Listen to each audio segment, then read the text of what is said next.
9월 29일 화요일 고린도후서 3장 1절로 18절 말씀.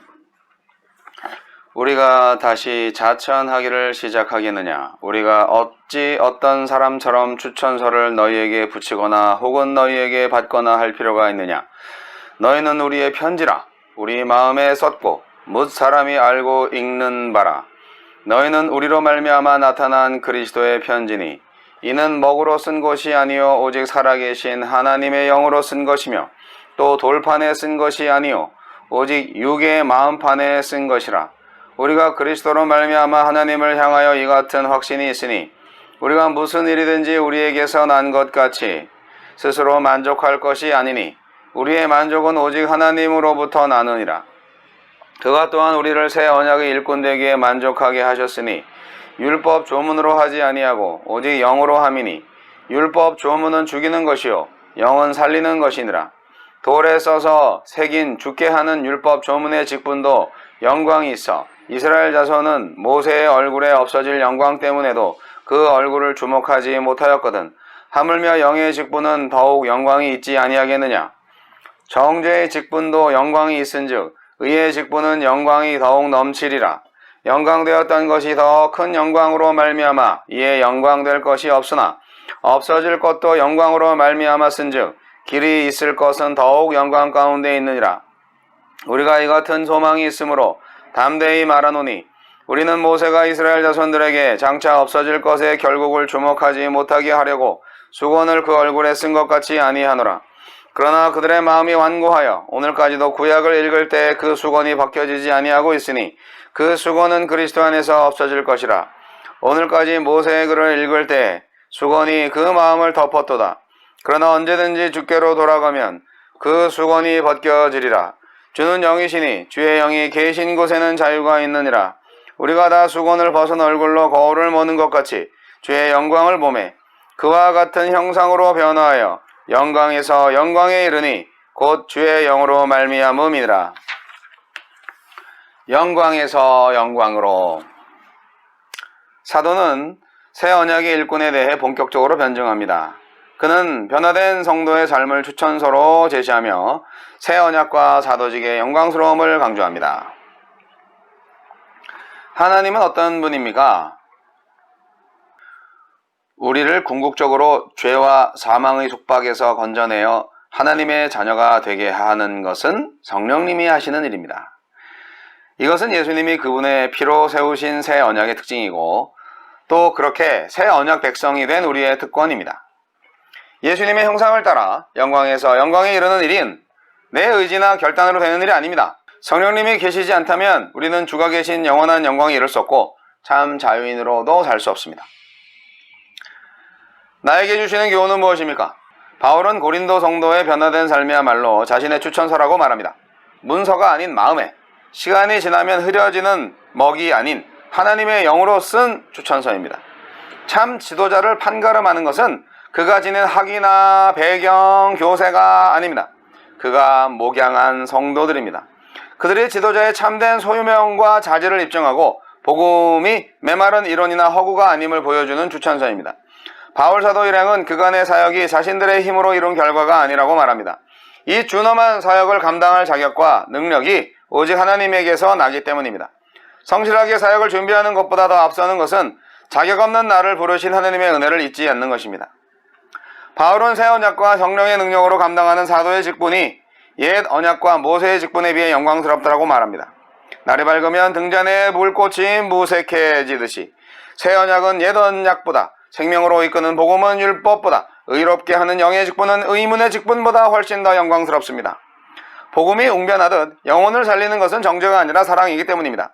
그리스도인이라면 누구든 영광스러운 새 시대의 증인으로 부름받은 새 언약의 일꾼임을 잊지 맙시다.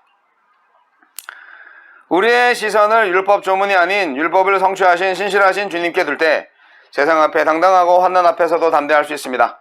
세상 사람들이 거절하는 십자가에 대해서도 거침없이 자랑할 수 있고 그들이 복음을 받아들이지 않는다고 물러서지도 않게 될 것입니다. 주여, 주의 영을 통해 새 시대의 증인답게 사명을 감당하며 살게 하소서.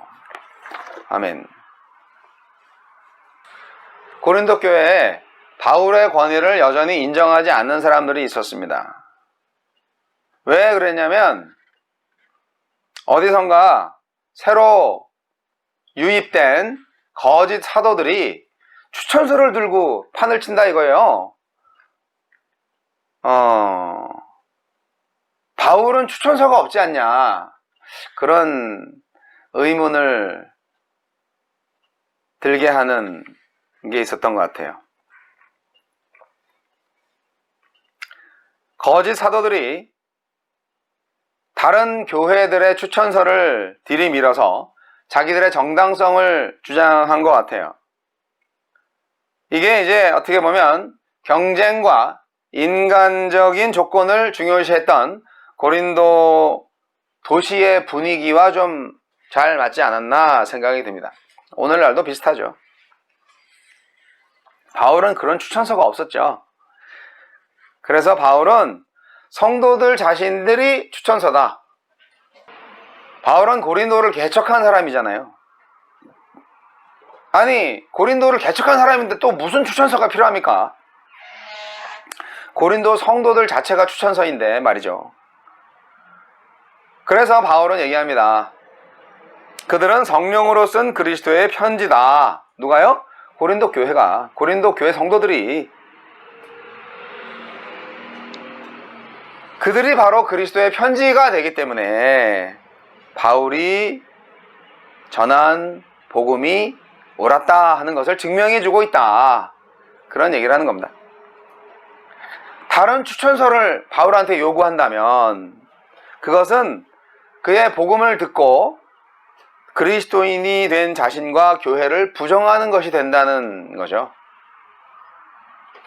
오늘날에 많은 사람들이 추천서를 요구하고요, 저도 그런 추천서를 받기 위해서 연락도 하고 그랬던 적이 있습니다.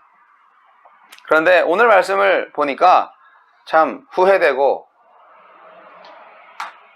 좀 자신을 반성하게 됩니다. 그래, 나를 추천해주는 사람들이 얼마나 나를 잘 알겠어, 이런 생각을 하는 거죠. 오히려 저를 경험했던 성도님들의 추천을 받을 걸 하는 생각도 듭니다. 그런데 사실 해외에서 한 30년 이상 선교사로 일을 하셨던 분한테 당신 선교사 자격 있어? 그렇게 말을 했다면 그 선교사님 뭐라고 그러시겠어요? 선교지에 있는 모든 교회들과 선교지에 있는 모든 성도들이 바로 내가 선교사로서 제대로 사역을 한 바로 그 증거요, 그렇게 말씀하시지 않겠어요? 다른 어떤 추천서가 뭐가 필요하겠어요? 사역의 추천이라는 거, 이것이 성경적으로 바울도 똑같이 받았던 시험인 거를 볼 때 참 오늘날에 추천서를 열심히 보기를 원하는 목회자 청빙을 하는 교회들에게 아주 큰 교훈이 되지 않을까 생각도 들고요. 여하튼 바울은 스스로 사도가 되지 않았고 예수님이 부르셔서 사도가 되었어요. 바울은 어떠한 인간도 만족시키지 않고 또 어떠한 인간적인 만족을 위해서 사역하려고 하지 않았고 오직 자신을 부르신 분만 만족하게 하기 위해서 사역을 했어요. 그러니까 사람들을 입맛에 맞추지 않았던 거죠. 성도들 비위를 맞추지 않은 거죠.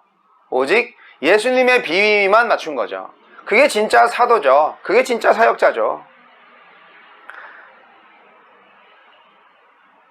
예수님을 만나서 새 언약의 사도가 된 바울, 그가 옛날 언약에도 굉장히 충실했던 사람이 있잖아요. 유대인 중에 유대인이었으니까. 하지만 그거를 완전히 다 버렸습니다. 그리고 새 언약의 사도로서 예수님한테만 충성을 다 하신 거죠. 바울은 자신의 정체성을 분명히 알고 있었습니다. 그래서 그 정체성을 따라서 살리는 성령을 따라 사는 사람이고, 그리고 헌신했죠. 그렇기 때문에 추천서는 필요하지 않아요. 바울에는 내 사역이 추천서가 되는 그런 인생을 내가 살고 있는가? 저도 한번 돌아봅니다. 사역자한테 사역 계획을 묻지 말고 어떻게 사역을 해왔는지 그걸 물어보세요. 어떤 사역을 해오셨나요? 짧아도 어떤 사역을 했는지를 물어보고 그 사역에 대한 증거를, 그 열매를 본다면 그 자체가 더 확실한 추천서 이상의 효력을 가진 증거가 되지 않을까요? 사도는 자신이 맡은 사역이 얼마나 영광스러운지를 잘 알고 있습니다. 그것은 율법의 직분과 비교해서 새 언약의 주인이신 예수님의 사역이 갖는 영광스러움 때문입니다. 이 사역은 생명의 시작이고 사랑의 사역이고 자유의 사역입니다. 잠시 있다 사라질 사역이 아니에요. 결국 우리를 하나님의 영광과 또 그 영광의 모습으로 변화시켜 주시는 바로 그러한 사역, 생명의 사역, 사랑의 사역, 자유의 사역. 저도 이런 사역을 하고 싶습니다. 이런 사역자를 썩어 없어질 이 땅의 영광을 위해 복음을 혼잡게 하는 사람들과 어떻게 견줄 수 있단 말입니까? 결코 그럴 수 없죠. 그리스도인은 영광스러운 새 시대의 증인으로 부름받은 일꾼입니다. 저와 여러분 모두가 다 그리스도의 증인이에요. 이런 말이 있어요. 업으로 가면은 직을 얻지만 직으로 가면은 업을 잃어버린다. 그런데 직이 모든 것을 결정하는 생계형 인간에서 벗어나서 업에 충실한 사명자가 되라는 이 말씀을 귀담아 듣는 사역자들이 오늘날 몇 명이나 될까요? 바울에게 있어서 사도의 직분은 거부할 수 없는, 아니 영광스러운 사명이고 천명이었습니다. 저에게 목사의 직분도 마찬가지고 여러분에게도 그리스도인이라는, 그리스도의 대사라는 직분은 영원히 변치 않을 천명입니다. 성도들의 추천서가 된 성도들이 추천서가 된 바울 사도, 성령을 따라 진리에 순종하는 성도들의 변화된 삶이야말로 바울이 사도임을 입증하는 증거다. 이것을 바울은 변증하고 있습니다. 그러니까 오늘날 목회를 하시는 여러 목사님들, 교회 성도들이 변화가 안 된다, 전도는 물론이고 성도들이 전혀 변화가 없다, 그러면 추천서가 안 되네요. 그 성도님들은 반성할 수 있죠. 네, 성도들의 변화, 성령의 역사, 이것이 바로 생명과 사랑과 자유의 사역을 하는 참 사역자가 얻을 수 있는 열매가 아닐까요? 그런 열매가 없는 교회 안에서 어떤 사도권을 주장할 수 있겠습니까? 그렇습니다. 새 시대의 증인인 사도의 직분은 모세의 직분과 비교할 수 없이 영광스러운 것입니다. 그렇기 때문에 성령의 역사가 아니면 이 일은 절대로 일어나지 않습니다. 목회는 성령이 하시는 거예요. 우리 그리스도인의 사역, 성령께서 하시는 거예요. 이것이 바로 새 언약의 특징입니다. 새 언약의 직분을 감당케 하는 원천이에요. 성령께서 하시는 거. 우리는 성령의 역사를 믿고 그분을 따르고 성령 충만해서 순종하고 결단하고 실천하면 되는 겁니다. 내 계획, 내 의지가 필요가 없어요. 여러분, 십자가에 달려 죽어 그 사역이 실패한 것처럼 보이는 메시아, 그분은 오늘날 온 세상의 주님으로 믿음의 대상이 되고 있습니다. 그분을 우리가 전하고 있는데 그분을 우리가 어떻게 전하겠어요? 성령의 능력이 없으면 아무것도 못하는 거죠. 우리는 그러한 암흑 가운데에서도 복음의 영광을 알고 성령의 역사를 인정하여 진정 영광스러운 성도의 직분과 신분을 잊지 말고 살아야 하겠습니다. 성도의 신분과 직분은 언제든지 업이 아닌 직으로서, 소명이 아닌 명예직으로 전락하고, 목사는 경영자가 되고 교회는 기업이 될 수 있다는 그 위험을 우리가 항상 알고요, 잘해야 됩니다. 오늘 우리는 새 시대의 증인으로서 진정 영광스러운 하나님의 사람들이다, 오직 주의 영광을 위해 사는 사람들이다, 잊지 마시기 바랍니다. 영광에서 영광으로 함께 갑시다.